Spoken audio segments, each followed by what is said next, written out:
Joining us now, Eric Watts from Scattergun Reserve. Eric, welcome back. It's been a few years since we've been here for Crawford County Outdoors. 3 or 4 years, yeah. How are things going? Good, good. The weather's cooperating so far. We've got some snow today. Okay. But we haven't had to cancel bird hunts or anything yet. We had a good deer season.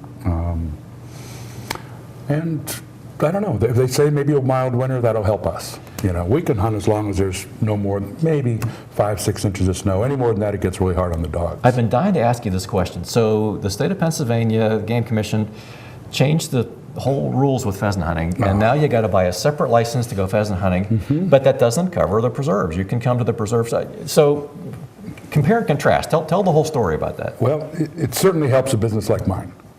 I've had probably no less than 8 or 9 people call me as recently as yesterday.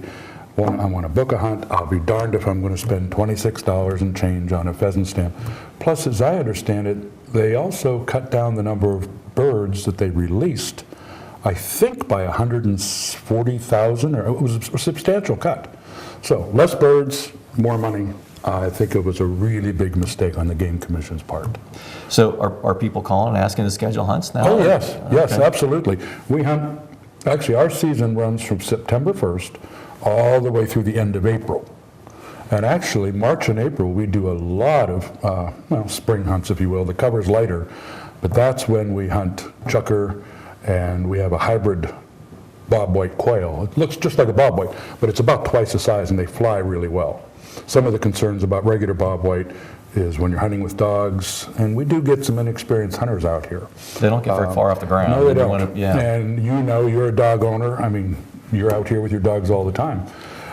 It's the last thing you want. So we kind of stopped with the quail until I found this particular line of birds.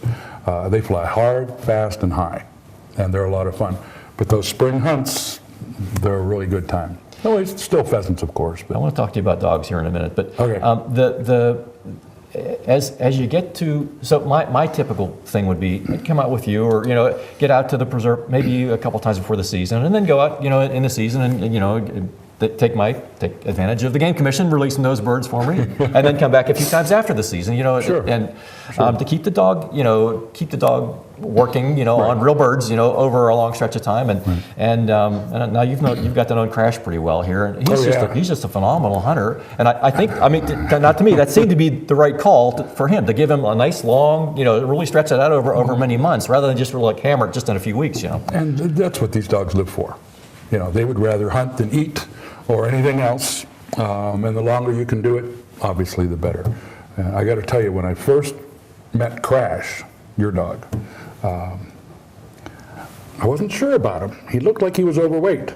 And I said, I don't know. I mean, I've been doing this a long time. This is our 18th year here, and I've had pointers my whole life. I thought, I don't know if this dog will hold up.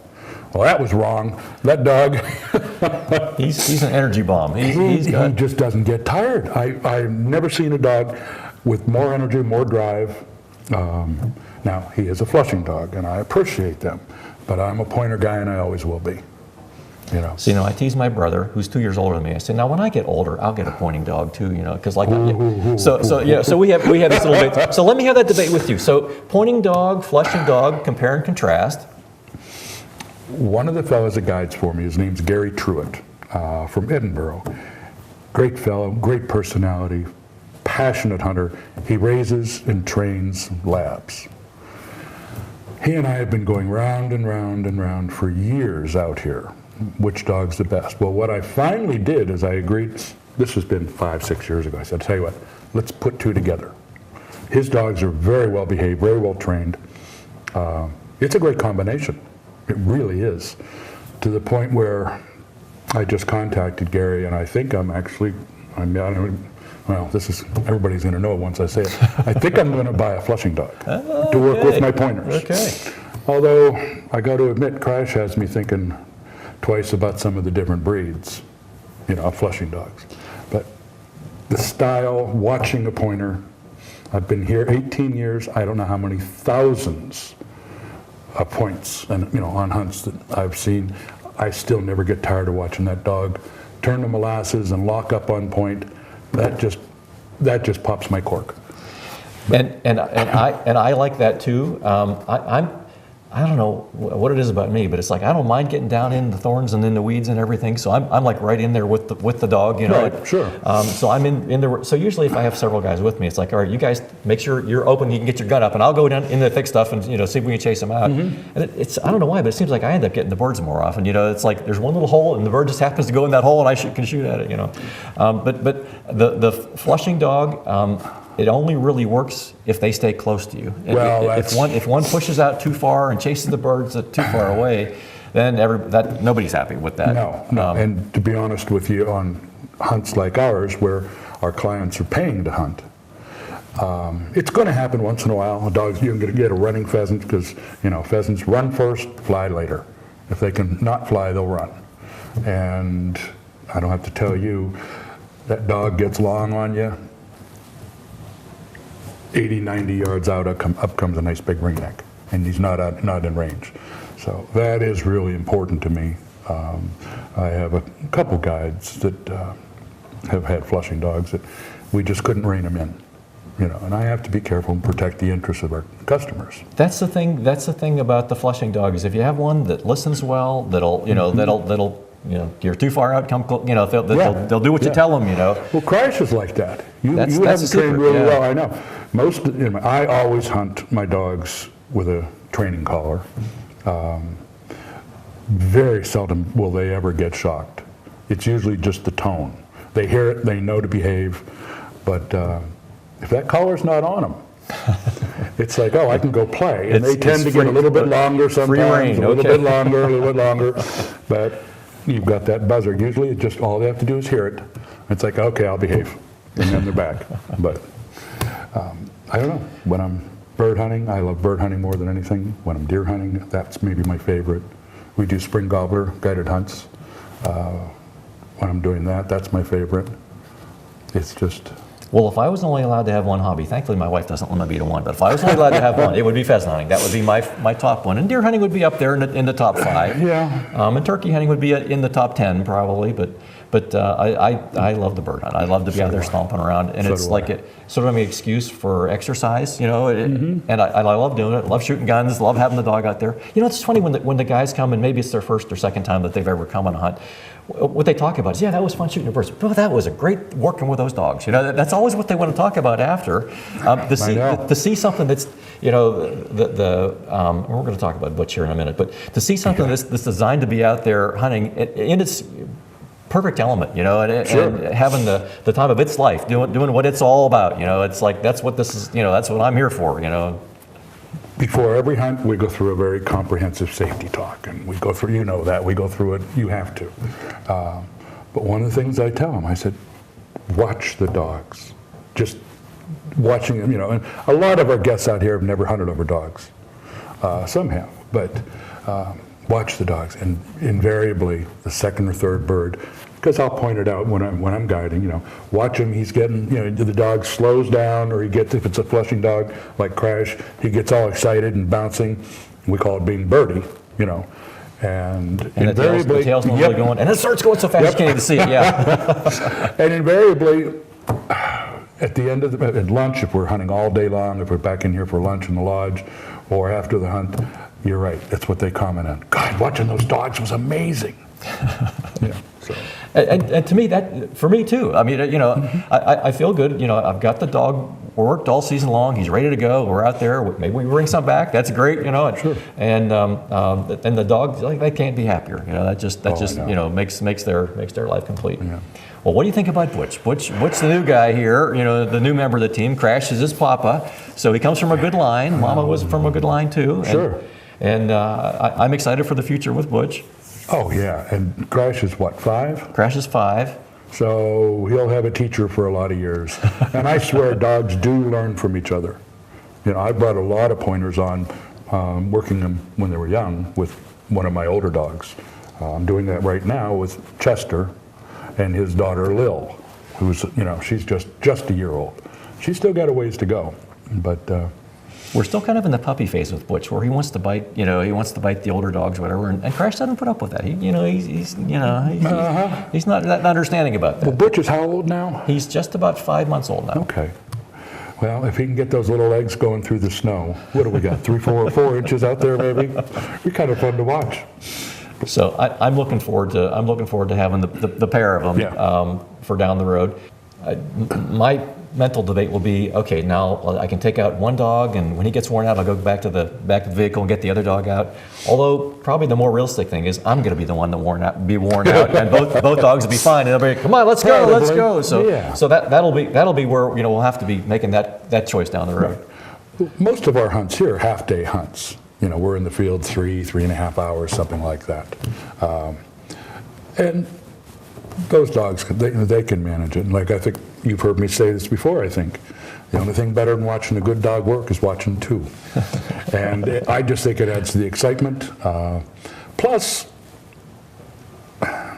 two can be a lot more thorough. If you're hunting 3 or 4 or 5 guns, that's an awful lot of cover for a dog to work effectively.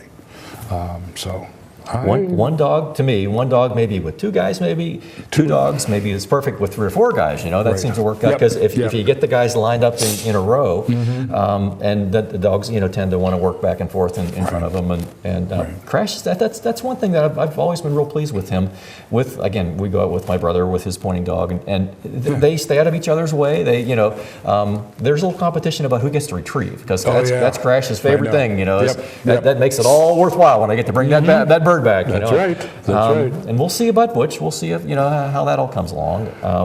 But I'm excited about the future with having both of them. Oh gosh, yes. And as far as the retrieving with that pup, they are competitive. And I've had dogs that didn't want to retrieve that I trained, or some of mine. I'll put them with one of my dogs that's a good retriever. And all of a sudden they'd be just like, wait a minute, that was my bird, I want that bird. The next thing you know, they're racing for it and they're getting it. And then I have one older dog, he's my top dog, Chester, you know him. He's a great retriever, but he's also gotten to the point where if the other dog really wants it, he's fine, you go get it, I'll go find another bird. And Crash is kind of the other way around. It's like, all right, you go find him. That we've had a couple times even out here where the bird just kept fluttering, and got to be several hundred yards away, and Crash came back with it. I know. He's done. I've seen him make some really remarkable retrieves. Really well. It's like I'll be yelling at the new guys sometimes. It's like Mark. So I'll tell them ahead of time. It's like if I'm yelling at you to mark it, it's like okay, well, off in the distance there's a tree over there. Just keep walking towards that tree. Kind of like golfers. If your shot goes off the course a little bit, walk towards went towards that roof over there. I had a lot of experience doing that, finding my golf balls in the woods. Me too. Yeah, me too. But if you kind of walk the line and let the dog work on the line, you went curl across the road. I see a telephone pole. I'm just going to walk towards that telephone pole, and I guess it was 150 yards or 200 yards or whatever, and get him in the neighborhood. Then you'll find it if it's available there. You'll find it. Yeah. So well, how's it going this year? How does somebody get a hold of you if they would like to schedule a hunt, and they're frustrated with the game commission and they want to schedule a hunt? You don't have to buy that tag if you're coming here, right? No license required. You can hunt. We hunt, like I said, from September 1st all the way through the end of April. January, February, depending on the weather, it doesn't matter. If there's not too much snow, we hunt the whole time. We have actually a very nice website. It's scattergunreserve.com. Or they can call us. The phone number is 814-587-3597. And we offer guided, unguided hunts, full day, half day. The birds and more, I'm finding people are buying dogs. 10 years ago, very few people with their own dogs, it seemed like. Now, of late, the last 2 or 3 years especially, I'm getting more and more people calling and said, hey, I've got a dog, I'd like to get a few birds. Well, you can come out here. We do have a 3-bird minimum. I mean, it has to be, we are a business. You and your friend come out, we require you buy 6 birds. They can be chucker, quail, pheasant, that vary in price from $10 to $20. We'll stock the birds for you. We have a small fee for that. I think it's $20.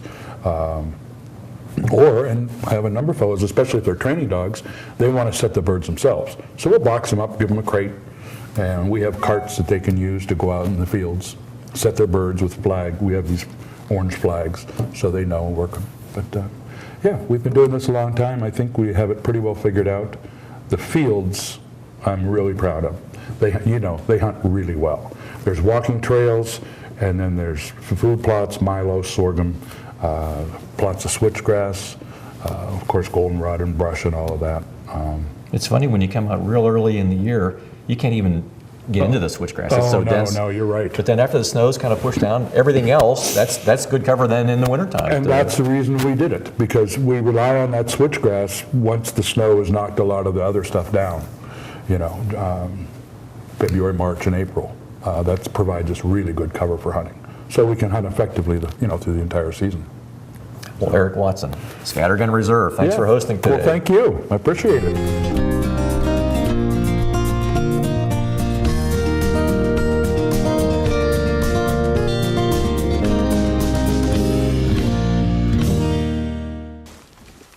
Hey, Butch, look over here.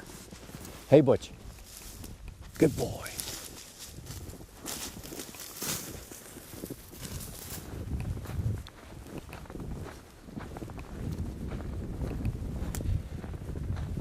Good boy.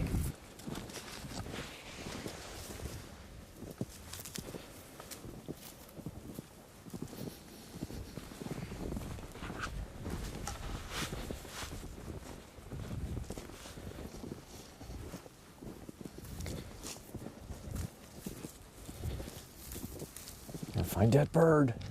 Let's find that bird.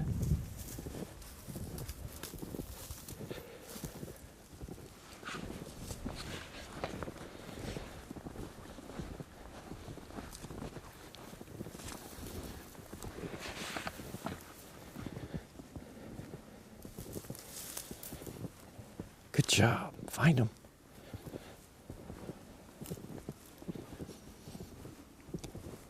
Find that bird, Butch. Find that bird. Good job. Good boy. 10 feet.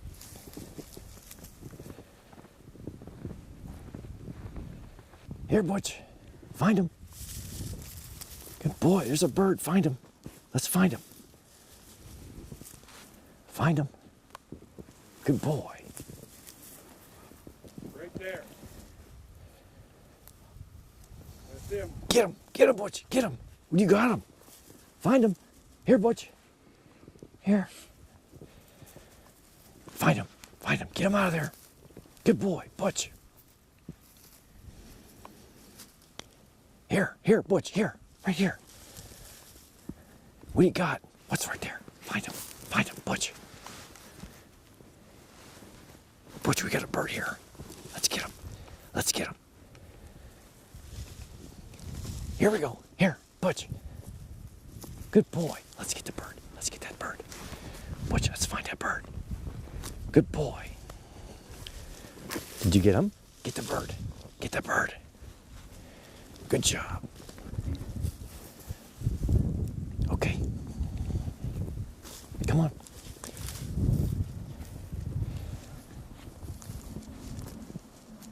Here, Butch. Here.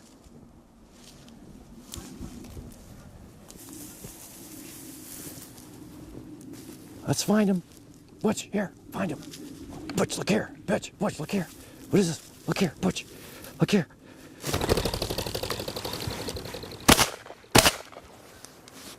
Butch, let's get him. Let's fetch him. Come on, let's fetch him up. Fetch him up. That one's not gonna run. Let's fetch him up.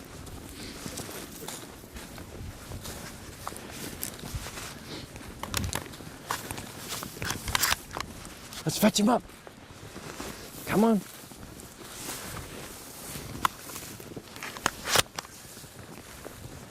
He's over here. He's over here. Where is it? Find him. You hear those geese, huh? Butch, let's fetch him. Butch. Fetch him.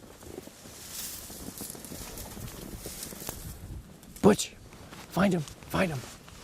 Butch, find him. What's right here, Butch? Look here. Butch, look right here. Hey, Butch. Butch, look here. Come here. Butch, look here. Here, buddy. What's this? Butch. Look here. Look. Look what we got here. Look. Yeah. It's okay. That's what we're after. Good boy. Good job. That's what we're after. Good job.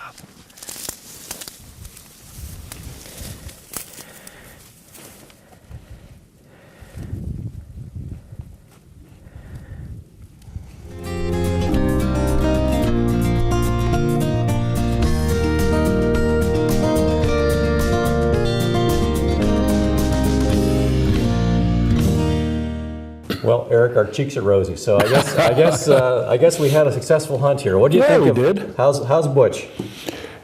He'll get there. The first bird, he didn't know what to do. The second one, he was sort of curious. The third one, he was pulling feathers. And the first one, I missed a little bit on the first shot and didn't hit it very hard, and so we had quite the chase to find it there. But not everybody's perfect, including me. I can admit to that. You hit all three. He's not afraid to go into the brush, that's for sure. He's like his dad there. I mean, he was hunting. He just didn't know what he was hunting for. But he'll figure it out. And about this point in his growing stage, that bird's about the same size he is here. So he's those are big ringnecks. You're right there.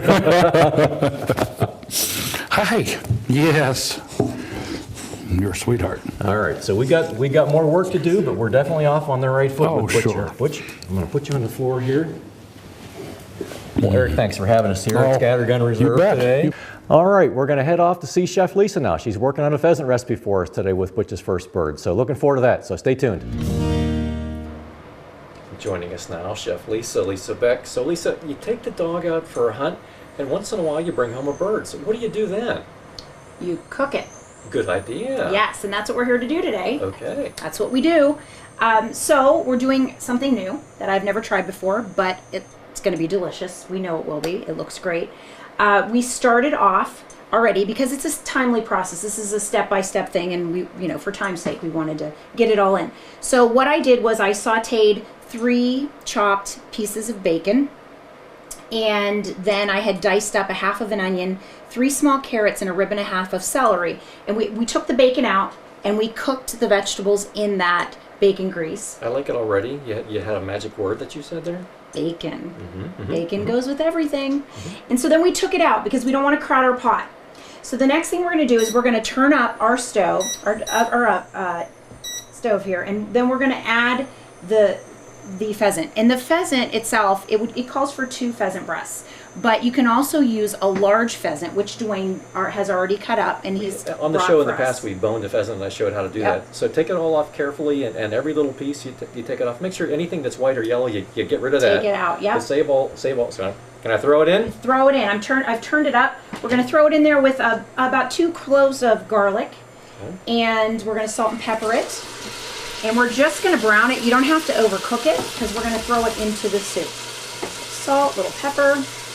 Don't want to lose one little crumb there. Yeah.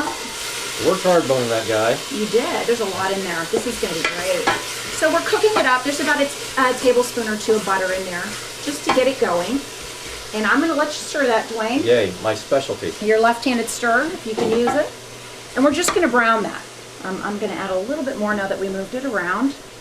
And I'm using my right hand. That's okay. We'll let him do that. All right. And so once that is browned up, which won't take very long, we're going to take it out again.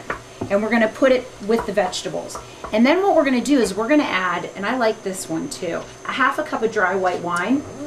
And we're going to get all the scrapings off the bottom and get those flavors going. And then we're going to put everything back in there. And once we do that, we'll add a couple other ingredients, and then I'm going to do another step separate from that. And we'll get to that here in just a moment. That's looking good. When you get them in little pieces, they brown rather quickly. Pretty quickly. Sure. And I've got it turned up pretty high, so that looks good. That was a big pheasant. It was a very large male pheasant, yes. We just got back a pheasant that Terry had mounted, and we'll have it. I'll bring it down when we do our tasting. Nice. It's beautiful. Really, really nice. They did a great job. They're a beautiful bird. I'm going to have to think about mounting them, but I can't get past the don't want to miss dinner. Yeah, no. I think we forgot to put the garlic in there. Aha. That's okay. That'll cook up with it too. We're going to start smelling that. Oh, that looks good. Even just browning the pheasant there's kind of picking up some of those little sticky Yep. bacon things on the bottom. Yep, of the and pan. that's what we want. We want the bacon drippings and the pheasant drippings, which the pheasant's pretty, It doesn't have a lot of fat. yeah, it doesn't have a lot of fat. It's pretty lean, but that's okay. We're still going to get some crusted material at the bottom that's very flavorful, and then we'll bring it back up with the wine, which, you know, is another really good ingredient. Wine and bacon. Well, you're onto something here. Well, I told you, I really think this is going to be a good one. Wine, bacon, pheasant. How about that? Okay, we're going to give it another minute, and then we're going to take that out, and we're going to transfer it right just to the vegetables and everything that we've already sauteed up.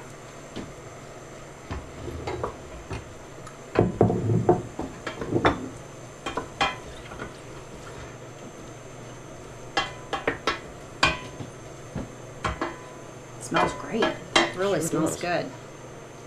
You can get that little bit of garlic smell Yeah, there. you can. I kind of always feel sorry for our viewers because they're not here to smell what we smell. It's. Well, see, we're motivating them to make this on their own. That's true. So That is true. it's really good. It smells great. Okay, I think we're about ready. Okay, so do you want me to hold it? How about if Or I you hold it and you operate the Okay. machine jack? Does that mean It's anything? it's just telling us we took Hey, you took the pan off. You took the pan off. Put it back on. Okay, we'll put that down. And Duane, we're going to add, I'm going to turn this down just a little bit because I don't want to burn anything. I'm just going to have you run that, stir around the Okay, bottom. That's the white wine. Yes. Okay. And while you're doing that, what I'm going to do is I'm going to make a roux. Do you know what a roux is? So that makes it like a sauce kind of a thing. It does. What it is it's a base for gravies or Okay. a sauce. And what I have in here is a half a cup of butter, which I have melted. And I'm going to turn it up here and get this going. And I'm going to add to it, we are going to add rice to our recipe. So I bought a package of the long grain and wild rice. Okay. But we're not going to add the seasoned packet to this yet. We're going to add it to the roux. Okay. So I started off with this butter, and it is melting. And I'm going to take the package, and I'm going to put this in there. And by the way, when we do the sodium and anything that I've done with the butter, I've done unsalted because these packets have a lot of salt in them. So you don't, Okay. you know, yes, we did salt and pepper the pheasant because you do need to flavor that, but we're not going to put any extra salt in that we don't need. It's like our wine's trying to boil here. Is that a bad thing? No, that's actually fine. So what we're going to do while this is starting to heat up is we're going to put everything back in there. Okay.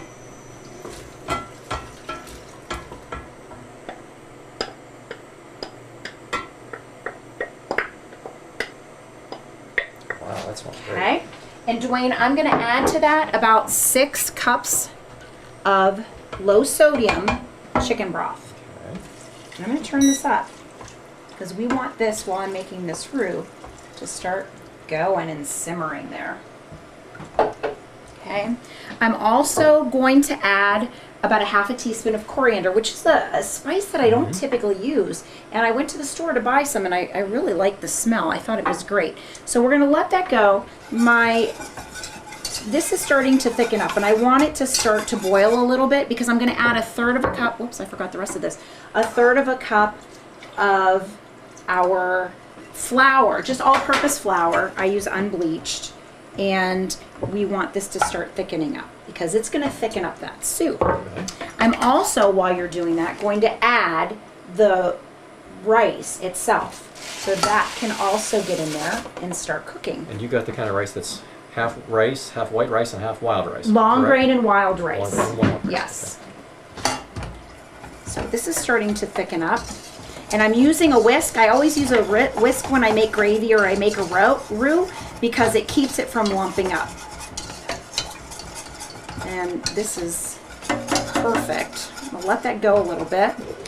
There was in this particular packet parsley, but I am going to add, I chopped up about 2 tablespoons of fresh parsley. I'm going to add a little bit of that so we have a little more. I'm not going to put the whole thing in because we have a lot in this recipe here in the flavor packet, so we don't that's need something it. you could grow in your herb garden. Yes, actually do grow parsley. But all of mine was frozen, so I had to get just a little bit more. It is a little bit past Yes. picking stuff out of the garden season, I guess. Absolutely. Okay. So what we're going to do is we are now going to add a couple things. We've got this, I've got it turned up, and Duane's, you can see that it is getting definitely, it's warm. So we're going to keep going with that. We're going to add a couple things. Now, not the healthiest thing of all, but we are going to add 2.5 cups of half and half. Okay. And we're going to add the roux, and I chopped up a container of mushrooms and I sauteed them in butter, so they're all ready to go. Okay. And once we get everything in there, we're going to let it simmer for 15-20 minutes, and it's going to be ready to eat. So let's get all the rest of our ingredients in there. Here's our half and half. And then our roux is going to thicken it up. This is definitely nice and thick, so it's ready to go in as well.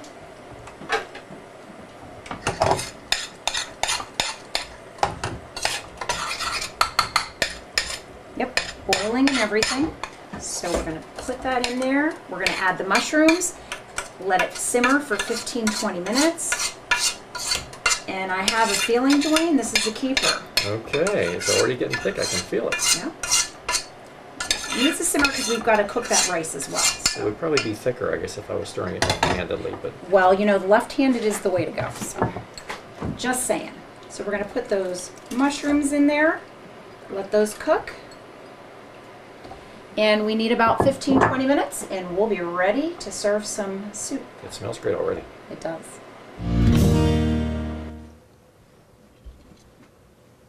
Well, Lisa, you always draw a crowd whenever it comes sampling time. I do. Landon and Gavin joining in. Yeah, Simon Sykes, hey, welcome back. yeah.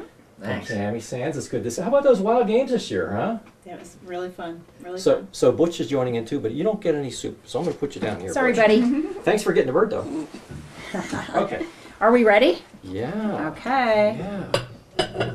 This is looking good. It's very, very hot. It's been boiling, so everybody. See, Cammy, this is your reward for Careful. the good performance at the wild games. Yeah. Yes, there you go. Thank you. Sai, you're next. There you go. Thank you. You're welcome. Probably needs to cool off a little bit so you Yes. don't burn your tongue off. Give right? it a second. Blow on that first bite because you don't want to burn your tongue. Duane, I'm going to set yours right Okay. here. All right. Spoon. Who's going to have Terry's? You guys going to have his Probably share? have, yeah. Okay. All right. That sounds good. Might as well. Okay, going over this way, Landon. Thank you. I'm gonna go on the outside. You can stay right there. I'm just going to set it right here. Hold on, wait for us. I'm just going it down. Butch doesn't want to get too far away, Lisa. He's, Butch he's can hoping smell you're it. going to drop some. Well, that's what they do.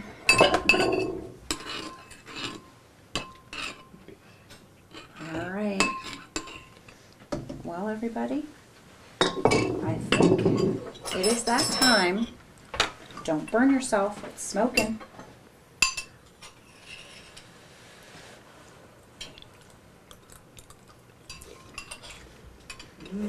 Ooh, the bacon. I can taste the Lisa, bacon. That is awesome. Thank Very you. good. Hope I got some wild rice. That's great. That's really good. That is a keeper. Hey, Butch, good job on the bird. Absolutely. Ladies and gentlemen, this is a recipe you want to keep. We're going to work on a way to share these recipes at some point. I So know. We'll get there. We'll Okay. get there. Yep, for sure. Well, Lisa, thank you very much for the great recipe, You're as welcome. always. You're welcome. Thanks to the folks at home for joining us today on Crawford County Outdoors, and we'll talk to you next time.